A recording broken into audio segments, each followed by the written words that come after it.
We have some breaking news, and honestly, I have never heard of anything like this happening ever in the NFL, but it's happened to the San Francisco 49ers. So let's talk about exactly what just happened and why the 49ers were penalized draft picks next year and this year.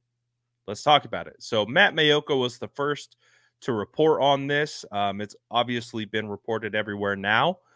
But the 49ers are going to be out some picks in the future, and they had their pick this year kicked back for a payroll error. Yes, a payroll error. So let's take a look from start to finish, as Matt Mayoko did a great job of explaining all of this. And then let's react to it on the other side.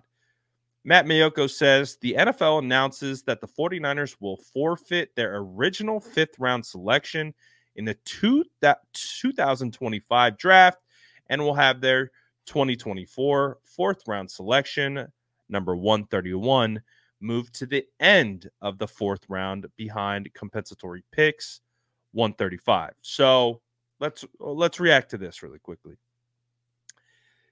They lose a fifth-round draft pick. Now, if you know anything about the San Francisco 49ers, those fifth-round draft picks are gold. That's a George Kittle. That's a Talanoa Hufanga. Those are guys who have actually made substantial waves in the NFL, who the 49ers have selected with in the fifth round. So the 49ers will be without their fifth-round pick in 2025, literally stripped from them. And then their fourth round pick this year just got pushed back a couple picks, which is interesting. So now let's talk about why this is happening. Matt Mayoko says, according to the NFL, a review found payroll accounting errors at the close of the 2022 season, which resulted in a misreporting of the club's cumulative player compensation. The NFL says San Francisco would have remained under the cap at all times, regardless of the error, and there was no ill intent. Well, okay, so this just sounds like a unfortunate mistake. Doesn't appear to be any dirty play involved. The 49ers trying to manipulate their cap or do any of that to get under, as we know. The San Francisco 49ers are one of the teams in the NFL that are constantly wheeling and dealing with their cap. I mean, you just look at what the 49ers have done this offseason with the restructures of Kyle Juszczyk, Javon Hargrave, George Kittle. I mean, they've been wheeling and dealing when it comes to getting cap compliant. And they've always done a really good job at doing so. But I think it is refreshing to hear that, you know, once the NFL had concluded their reporting and investigation, that it wasn't an ill intent. It just sounds like a legitimate error, and they would have been cap compliant regardless. So it was just a mistake, which is interesting. But let's take a look at the 49ers' response to this. The 49ers say in a statement, we take responsibility and accept the imposed discipline from the NFL due to a clerical payroll error. At no time did we mislead or otherwise deceive the league or gain a competitive advantage in connection with the payroll mistake. Well, that seems clear based on the NFL saying that the error wouldn't have had any ramification on the cap one way or the other. They would have been cap compliant. So that's why I'm like, well, why do you gotta take our draft picks, huh? If it was a good old honest mistake, can we just we'll wash our hands? Obviously, that's not how things work. They have rules set in place for these types of things, regardless of intent, and you have to abide by what has been put forth. So, it just sounds like I've never seen this before, though. Like, I've never seen a situation where payroll clerical error has resulted in the loss of draft picks. Never seen that. Never seen that. Obviously, one draft pick and then one you got kicked back to the back of the line in the 4th round.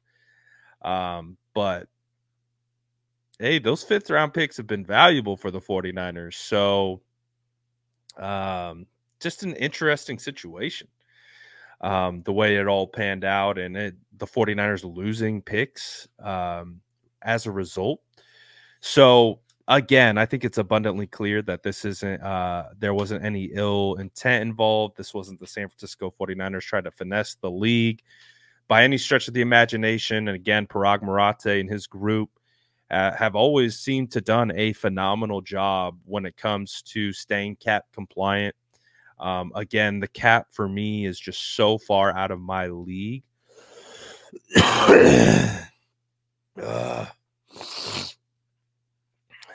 When it truly comes to trying to understand it, really trying to understand how much 49ers cap space there is, because it always feels like we hear, oh, they're just when we think the 49ers don't have money, there's a restructure that occurs that opens up like $14 million in cap space, and then we're rolling this money over, and it's not my expertise. You know, I'm a football guy.